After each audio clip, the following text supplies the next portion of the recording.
That is what I wanna discuss, because if you do the intellectual work, you end in the conclusion that the government is not to control the economy or have natural resources or nothing like that. Government is to implement the minimum laws that allow a just society to exist, where every individual can flourish, where your life, your liberty, your private property is respected, and if as yours. Exactly. Okay, so that's here. Now, on the other side of the spectrum is all the collectivist mentality of people who believe that the government is actually there to be this economic sugar daddy, that is there to give you well, not just an economic sugar stamps. daddy, but also a moral sugar daddy, right? It's there to tell you what you can consume and how you can consume it, with whom you can consume it, and how you take your body, and exactly, and all of that. So they want control. But really, you said a word there that I think is key. It's the question of what is a just society, and that's a big part of this, is about what is the concept of justice, and how does that apply to politics. And I wanted to stress on that, because if you ask most of people today, they won't say that the government's role is to implement equality under the law. They would say that the government's role is to implement material equality or economic equality. People don't see government as a ruler, they see it as a cash machine.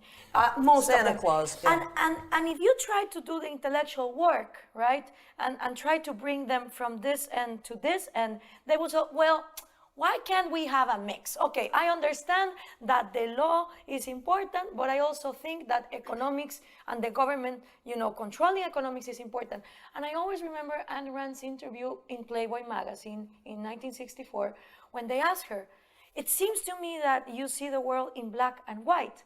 And she gives a marvelous explanation where she says, well, if you understand that white is right and black is evil, why would you go for gray? Why would you put a little bit of the poison, wrong, poison the right? Right, in the milk you give the baby.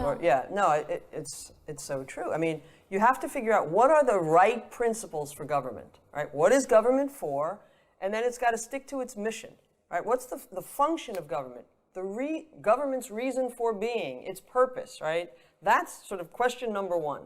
And if it's to protect individual rights, it's not to protect individual rights and do a little of this and a little of that and all of this other stuff that is, things that are themselves incompatible with respecting those rights. If you're really serious about rights, you can't take from Peter to give to Paul. Exactly. You can't give to the other guy. And so you can't protect individual rights by violating individual rights. And the government today is the biggest violator of rights. And the founders of the United States understood this. They understood the risk that the government would, as it accumulated power, start violating rights.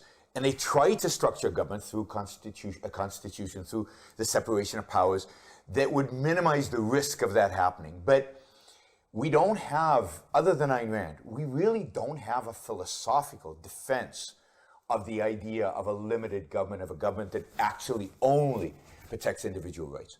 And that is really what is missing from the culture. And we indeed have a morality, a moral code that permeates the culture, that demands that we take from Paul and give to Peter.